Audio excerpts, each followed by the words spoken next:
চলো বন্ধুরা, আজকে আমরা একটি চাকরি পরীক্ষায় আসা অনুপাতের অঙ্ক নিয়ে এসেছি। তো এটা আমরা শর্টকাট নিয়মে শিখব। বলেছে A/B সমান 2:3, B/C সমান 4:5 এবং C/D সমান 5:7 হলে ACD সমান কত?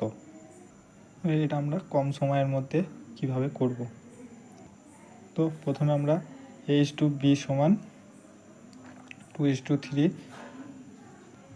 এইভাবে লিখে নেব। B/C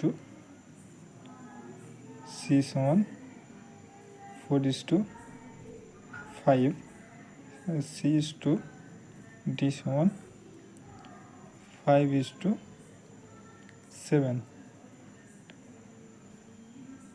এইভাবে আমরা লিখে নেব, সমান দেব। এবার আমাদেরকে কী চেয়েছে, যে A/C/D সমান কত।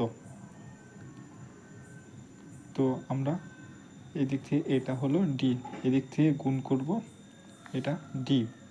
তো এটা কত হচ্ছে, 3 5 15, 15 আর 5 14, 15 আর 7 হলো 105। আমরা লাস্ট থেকে করব।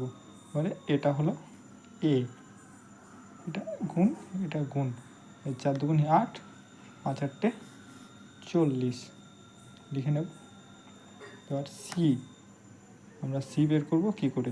আমাদের সি বের করতে গেলে এই 3 5 আর এই 5 গুণ হবে, এই কোণ এই সোজা এসে এই কোণ, 3 5 15, 5 15 75। তো আমরা 75 লিখে দিলাম। তো এবার আমরা 5 দিয়ে কেটে দেবো, ছোটো সংখ্যা দিয়ে, মানে 5 দিয়ে যাচ্ছে, 5 দিয়ে 5 8 40, 5 15 75 আর 5 21 105। তো তাই আমাদের উত্তর। তো আমাদের ডি অ্যান্সার।